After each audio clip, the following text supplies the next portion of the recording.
Hola, entonces acabamos de ver este video de la historia del mundo, o sea, de los mapas del mundo cada año. ¿Tienen algún comentario? ¿Hay algo que les haya llamado la atención?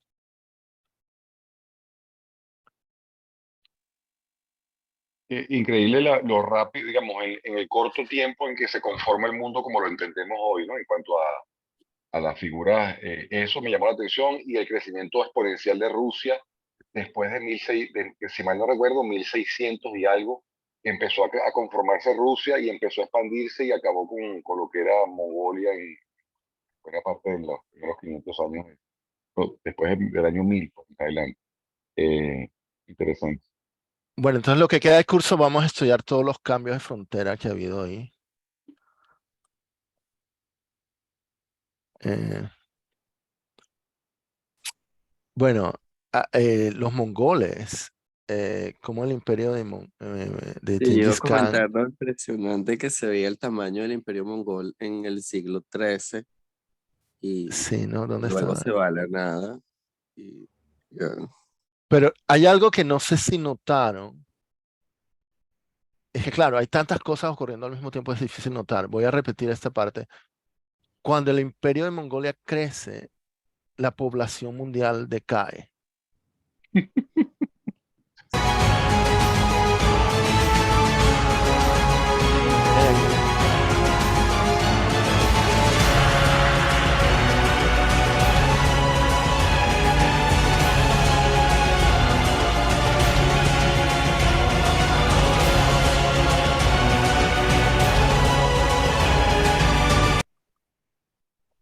Eso tiene que ver con, creo que ellos, se piensa que ellos, ¿cómo lo llaman? La Black Death, la Pasaron el peste, cuchillo. la peste negra. Bueno, aparte de las guerras y tal, también que la peste negra, en inglés le llaman Black Death, o la peste Sí, bubónica, sí, Black Death. sí, que mató o sea, fue bueno, no una pandemia porque todavía no estaban conectados con América o Australia, pero bueno, pero digamos, una pandemia en el Bueno, viejo pero mundo. fue un pan para la humanidad, ¿no? Ok, exacto, pero pandemia en el viejo mundo, digamos. Que no Entonces, existía el nuevo. bueno, eran como mundos separados.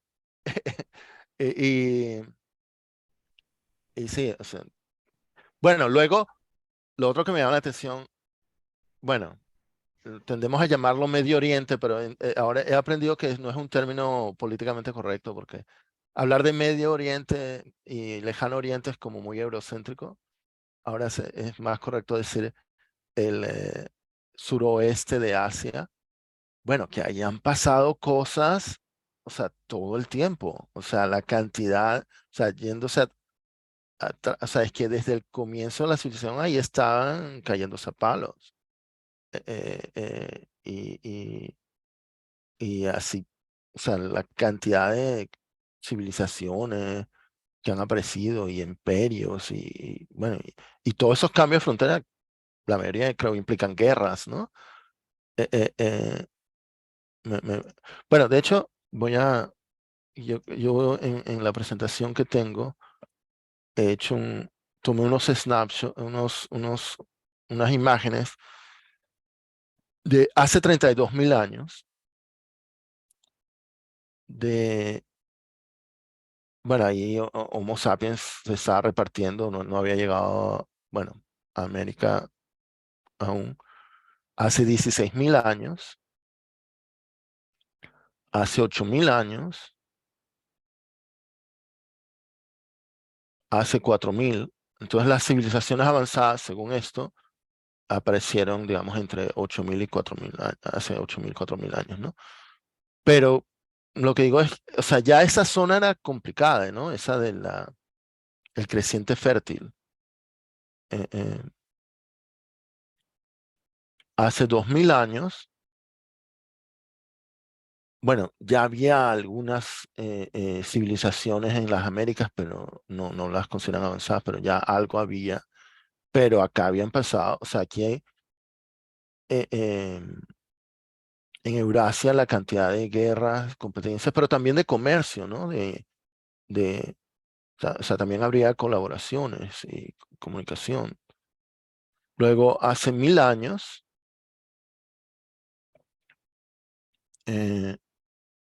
fíjense, aún lo que normalmente hablamos, las civilizaciones avanzadas, eh, los incas nada que ver, todavía les faltaba. Los incas aparecen apenas un siglo antes de los españoles o en el último siglo. Bueno, no sé, quizá los mayas ya estaban, pero no los aztecas. Pero bueno, o sea, es No, súper pero sí hubo complicada la unos historia de eso. momentos que aparecían colores antes del 1000. ¿Sí? Señalaban a Teotihuacán, pero luego desaparece y se pone Entonces gris. los mayas aparecieron y luego desaparecieron. De acuerdo, ok. De acuerdo. Bueno, o sea, aquí yo quise tomar como o sea, hacerlo como un logarítmico. O sea, hace 32.000, 16.000, 8.000, 2.000, 1.000, hace 500. Bueno, aquí elegí 1492, justo, digamos, el año que Colón llegó a América. Y entonces, bueno, ahí sí ya estaban los aztecas y los incas. Pero los incas se estaban peleando entre ellos, había una guerra así. Pero bueno, pero los europeos llegaron a América con una experiencia digamos, todo esto estaba comunicado. Es que de hecho lo que ocurría es que las rutas de la seda para comerciar entre Europa y China fueron bloqueadas bueno, aquí lo llaman, bueno, normalmente en los libros creo que dicen los turcos, o sea, cuando conquistaron Constantinopla, tal, entonces como que se bloqueó eso. Y los portugueses buscaron la ruta por el sur de África para llegar a India. Y bueno, y los españoles querían otra ruta para comerciar con China, con India, y entonces querían buscar por este lado. Y de hecho usaron un mapa que tenía mal la escala, o sea, Eratóstenes en Grecia ya había calculado había tenido un muy buen estimado del tamaño de la Tierra, pero creo que algún traductor, alguna cosa, cometió un error de unidad. Bueno, Colón pensaba que la Tierra era redonda, pero que era mucho más pequeña de lo que es, y por eso se lanzó, bueno, y cuando llegó pensaba que había llegado a la India. Y entonces, o sea, mi punto es que en Eurasia había, bueno, o Afroeurasia, como lo llaman en el curso, ya había comunicación y comercio y competencia. Entonces, cuando llegan con una experiencia, bueno, y con una cantidad de enfermedades que los americanos no tenían, ¿no? O sea, la historia de Eurasia es súper complicada, solamente viendo los mapas se puede ver. Bueno, luego, hace 250, eh, esto es, digamos, poco antes de la independencia de Estados Unidos. O sea, bueno, todo esto era británico. Y bueno, aquí ya está lo que comentaba Arturo, ¿no? Rusia, cómo se expandió. Y bueno, bueno, China se unificó muy pronto, creo. Ya en el mapa anterior todavía se parecía como, bueno, mi, pero China también se expandió, ¿no? Ahí se puede ver. Y bueno, aquí escogí justo el año antes que Bolivia perdió su salida al mar. O sea, en realidad cada cambio de frontera es una historia y en cada país la contarán. O sea, para Bolivia perder su salida al mar, imagínense lo traumático. O bueno, o podría mostrar, aquí todavía Filipinas pertenecía a España. Bueno, Filipinas y Cuba y Puerto Rico, ¿no? Que luego en la guerra contra Estados Unidos en 1898 las perdieron. eh, Pasaron a ser de Estados Unidos.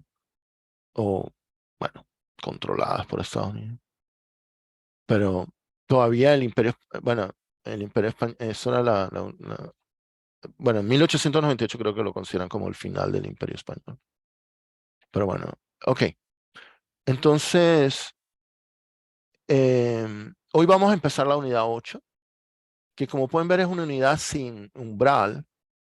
Bueno, estos son los umbrales. De hecho, aquí tengo un close-up. Eh, entonces, el umbral que vimos en la unidad previa era la agricultura. En la próxima unidad se va a hablar de la revolución moderna, que es la revolución industrial. Pero esta es una unidad intermedia que no tiene umbral. Aunque en esta lección hay un video en que hablan, el de Crash Course habla de la revolución industrial. Esta lección la tienen un poco confusa porque para mí mezclan temas de la unidad 8 y de la unidad 9. Entonces, bueno, e incluso mezclan, uno de los videos habla de la era de la exploración, que en castellano creo que se dice la era la época de los descubrimientos. Entonces, sí, esta unidad es un poco confusa, pero bueno, vamos a ver los videos y... O bueno, no, termino aquí, tengo pocas cosas que mostrar. Eh, voy a hacer eso de una vez. Ok. Entonces, bueno, en el curso de Big History siguen lo que David Christian hizo en su libro Mapas del Tiempo, que él habló de que había 4 zonas del mundo. Entonces, o sea, lo clasificó así. Estaba Afroeurasia, las Américas, Australasia, donde tiene no solo Australia, sino creo que esto es Papua Nueva Guinea y esto es parte de Indonesia. Y luego incluso otras zonas, las islas del Pacífico. ¿Ok? Entonces estas zonas se desarrollaron por separado por milenios, no tenían contacto, eran como si fueran mundos aparte. De hecho, yo veo como el encuentro, o sea, cuando Colón llega a América, para mí eso es como que extraterrestres llegaran a otro planeta o llegar a otro planeta con, con no solo vida inteligente, sino con civilizaciones. O sea, cuando la gente dice, oh, cuando encontremos a alguien, lo maravilloso que será, yo pienso que ya ocurrió. O sea, culturalmente ya ocurrió. No era otro planeta, literalmente, pero era otro mundo. Y de hecho, si no se hubieran encontrado, quizás biológicamente los humanos pudieran haber evolucionado eh, eh, y por separado, así como hemos visto que algunas especies como los marsupiales, por ejemplo, en América, Australia, se desarrollaron y en Eurasia no existen. Bueno, en África, Afroeurasia no existe. Ahora, ¿qué ventajas creen que tenían los humanos en Afroeurasia?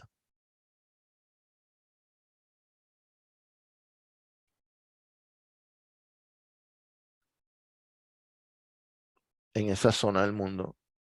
Bueno, una obvia es que era una área más grande, ¿no? Pero esto lo hemos comentado en otras clases. O sea, tenían muchos más granos, variedad de vegetales para comer, y tenían mejores animales para el transporte, ¿ok? Y también tenían inmunidad a más enfermedades. O sea, como pudieron domesticar más animales y, bueno, con todo ese comercio, guerra, o sea, hubo muchísimo intercambio. O sea, estaban unidos y entonces, bueno, había epidemias, bueno, pero luego, bueno, sobrevivían los que eran inmunes o los que desarrollaban inmunidad. Ahora, quiero comentar algo que en el libro